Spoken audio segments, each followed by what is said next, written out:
이사야서 27장에서는 장차 이스라엘의 회복에 대해서 예언합니다. 이스라엘 또한 하나님의 큰 심판을 당하였습니다. 하지만 이스라엘이 당한 심판은 다른 이방 민족들이 당한 심판과는 다릅니다.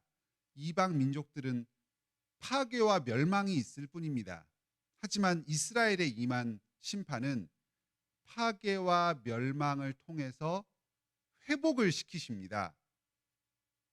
이스라엘의 모든 악한 것들, 우상숭배들, 이런 것들을 다 멸망시키셔서 깨끗하고 정결한 자로 주님의 신부로 정결하게 나아오게 하시려고 파괴와 멸망을 하십니다.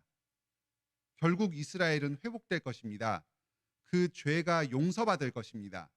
그리고 하나님께 나아올 것입니다.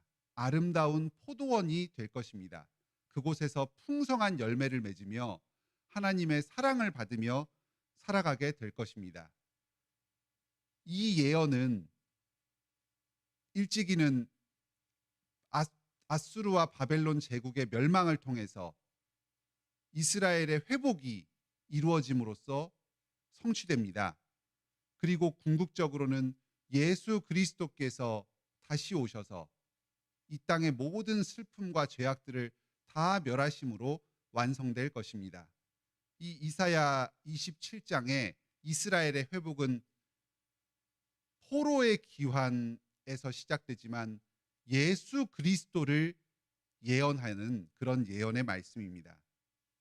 예수님께서는 오셔서 뱀, 리워야단, 그리고 바다에 있는 욕을 죽이십니다. 이 땅의 죄와 사망의 세력을 궁극적으로 멸하십니다. 사람들의 죄악들, 이 땅의 타락, 이런 것들은 인간의 죄이기도 하지만 그 배후에서 궁극적으로 사람들을 악하게 만들고 이 땅에 악을 조성하는 악마의 세력, 영적인 세력의 존재로부터 기인한 것입니다. 예수 그리스도께서 십자가의 죽으심을 통해서 이 죄와 사망의 세력을 궁극적으로 멸하셨습니다. 그리고 장차 다시 오셔서 이 땅의 모든 악한 세력들, 용들, 사탄의 세력들을 다 멸망시키실 것입니다. 그날이 되면 이 땅의 죄와 악을 찾아볼 수 없을 것입니다. 온 세상이 아름다운 포도원이 되어서 하나님의 아름다운 열매를 맺으며 살 것입니다. 에덴 동산에서 하나님께서 친히 동산지기가 되셔서 온 세상을 보시기에 선하게 통치하셨던 것처럼 또 다른 에덴이 이 세상에 펼쳐질 것입니다. 오늘날 우리가 당하는 모든 고난은 하나님께서 우리를 견책하심으로 죄를 깨닫고 뉘우치게 하시는 방편들입니다. 하나님께로 우리를 가까이 인도하고 우리의 모든 죄악들을 정결하게 하시기 위해서 주시는 것들입니다. 그러니 고난 가운데서도 기뻐합시다. 우리의 죄를 용서하시고 정결케 하셔서 주님께로 인도하시고 하나님의 창조 계획을 다 이루시는 주님의 전능하심과 지혜로우심을 찬송합시다. 예수 그리스도께서 우리의 유일한 소망 되십니다. 사람으로서는 도저히 이 주님의 구원의 일을 이룰 수가 없습니다. 악마의 세력을 대적해서 싸울 수가 없습니다. 여전히 우리 안에서 일하는 육체의 정욕들, 우리의 탐심들, 교만들, 이런 것을 멸할 수가 없습니다. 예수님께서 십자가의 죽으심으로 모든 사단과 악마의 권세를 멸하셨기 때문에 우리가 오늘도 선을 행하며 주님의 뜻에 따라서 정결하게 살아갈 수 있습니다. 하지만 우리에게는 아직까지 큰 어려움이 있습니다.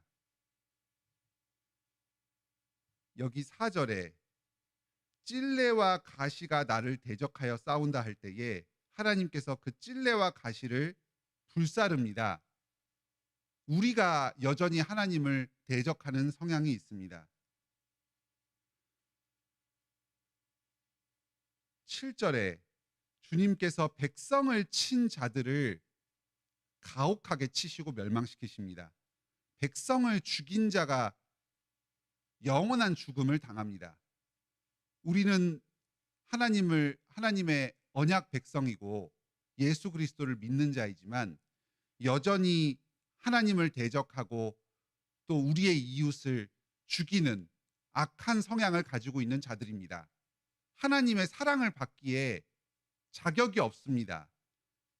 아름다운 포도원으로 삼아주셨지만 여전히 우리는 아름답지 못한 모습을 보입니다. 하나님께서 우리에게 약속하신 이 이스라엘의 회복, 또 교회의 회복은 값싼 회복이 아닙니다. 예수 그리스도의 피값 주고 사신 회복입니다. 주님께서 하나님과 화평하신 분이셨지만 십자가에 못 박혀 죽으심으로 우리가 당할 고난을 모두 당하셨습니다. 그리고 예수님이 마땅히 누릴 화평을 우리에게 주셨습니다. 예수님께서 사람들을 끝까지 사랑하시고 전혀 율법을 어기신 일이 없지만 하나님께 대신 징계받으시고 심판당하심으로 백성들을 사랑하는 자가 마땅히 누릴 축복을 우리에게 주셨습니다. 우리는 여전히 하나님을 대적하고 이웃을 죽이지만 예수 그리스도로 말미암아서 하나님의 축복을 받고 사랑을 받습니다. 하나님과 화평을 누립니다. 아름다운 포도원이 됩니다. 사랑하는 성도님들, 오늘도 예수 그리스도를 의지하시기 바랍니다. 그리스도께서 성취하신 사단과의 승리, 이것을 의지하여서 죄와 싸웁시다. 우리가 시험에 걸려서 넘어질 때에 하나님을 미워하고 이웃을 미워할 때에 그때에도 예수 그리스도를 믿음으로 의지함으로 주님께서 얻으신 의를 받아 누립시다. 그리고 그리스도를 따라서 십자가 고난의 길, 하나님을 사랑하는 길, 이웃을 섬기는 길로 나아가도록 합시다. 예수 그리스도께서 장차 다시 오셔서 이 영원한 생명의 날, 이 땅의 모든 눈물과 고통을 멸하시고 온전한 아름다운 포도원을 이루실 그날을 소망하며 오늘 하루도 주님과 동행하는 복된 삶을 사시기 바랍니다. 함께 기도하겠습니다. 하늘에 계신 우리 아버지, 오늘 이사야서 27장 말씀을 통해서 장차 주님께서 이 땅에 온전하게 이루실 아름다운 포도원의 모습을 보여주시니 감사드립니다. 이 땅에서 저희에게 여전히 고난이 있고 시련이 있지만 이것은 저희의 모든 죄를 정결케 하시며 저희를 온전하게 하시는 주님의 섭리적인 과정의 일부일 뿐입니다. 결코 마귀 사탄이 우리를 정죄할 수 없으며 우리가 영원한 심판과 죽음에 빠져들 수 없습니다. 예수 그리스도께서 십자가에서 우리를 대신하여 모든 형벌을 받으셨습니다. 모든 사망의 권세를 이기셨습니다. 오늘도 우리가 예수 그리스도를 의지하여서 고난 가운데서도 이 땅을 담대하게 살아가게 하여 주시옵소서. 이미 우리에게 승리가 예정되어 있다는 사실을 굳게 의지하면서 기쁨으로 고난을 감당하게 하여 주시옵소서. 이 가운데에서 정결하여지게 하여 주시옵소서. 예수 그리스도를 믿음으로 주님께로부터 생명을 공급받아서 모든 죄를 이기고 하나님을 예배하고 성도들 사랑하며 사는 삶이 우리 관악교회 모든 성도들에게 실제적으로 이루어지게 하여 주시옵소서. 저희의 여러 가지 필요 있습니다. 육체적인 어려움, 정신적인 압박, 경제적인 공궁함, 또 인생의 많은 장애물들 주님께 간절히 구합니다. 예수 그리스도 안에서 저희의 기도를 들으시고 응답하여 주시옵소서. 저희가 이 땅을 살아가는 데 필요한 모든 것을 아낌없이 공급하여 주시옵소서. 그리고 저희가 이미 주님께서 저희에게 넉넉하게 주셨음을 부족함 없이 공급하여 주셨음을 깨닫고 항상 기쁨으로 감사 찬양하게 하여 주시옵소서. 예수님의 이름으로 기도드립니다. 아멘. 오늘도 은혜로운 기도 시간 되시길 바랍니다.